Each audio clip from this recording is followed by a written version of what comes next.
Hey LinkedIn, it's been a minute. As many of you know, I recently took a role that I'm incredibly excited about with Forrester as a SLED account executive covering the Midwest. When I announced the move here on LinkedIn, I received several direct messages that essentially all said the same thing.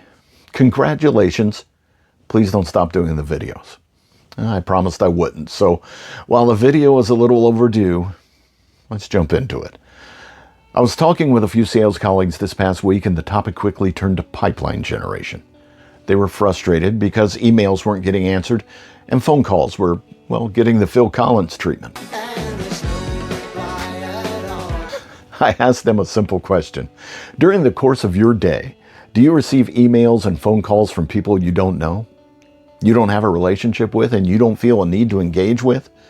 And without hesitation, they all said, yeah. Well, there's your answer. We've reached a point where communication technology has become noise. The average cold email response rate today is somewhere between 3 and 5%, and the average cold call success rate hovers around 2 to 3%. In other words, 95% or more of your outreach efforts are likely going nowhere.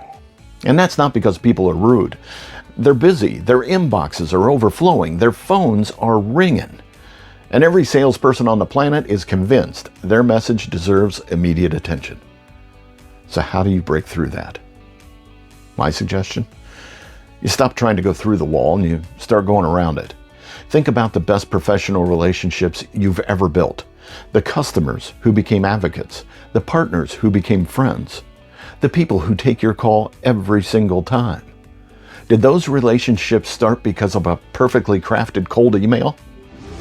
Yes, this is that email. Okay, maybe just one of you did that, but I bet most of them started because there was context, there was trust, there was visibility, there was a shared experience.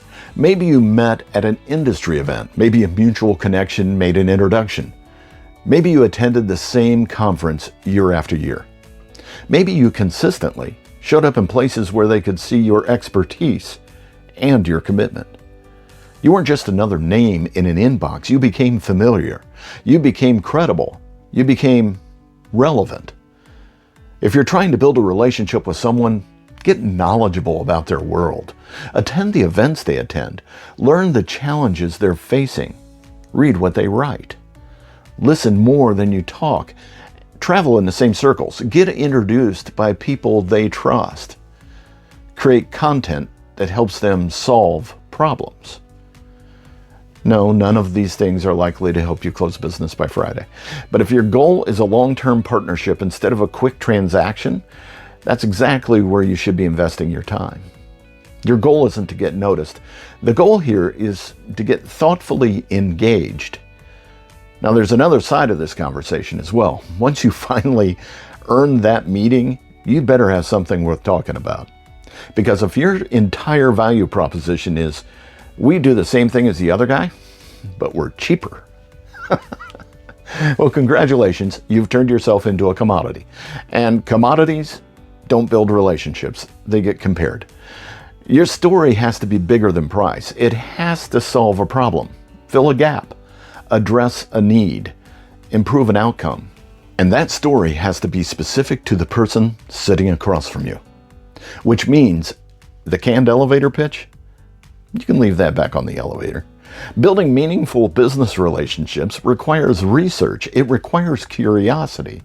It requires preparation. And most importantly, it requires genuinely wanting a long-term partnership instead of a quarterly transaction. Because at the end of the day, people don't buy from vendors they know. They buy from advisors they trust. I'd love to hear your thoughts on this. What's worked best for you when it comes to breaking through the noise and building real business relationships?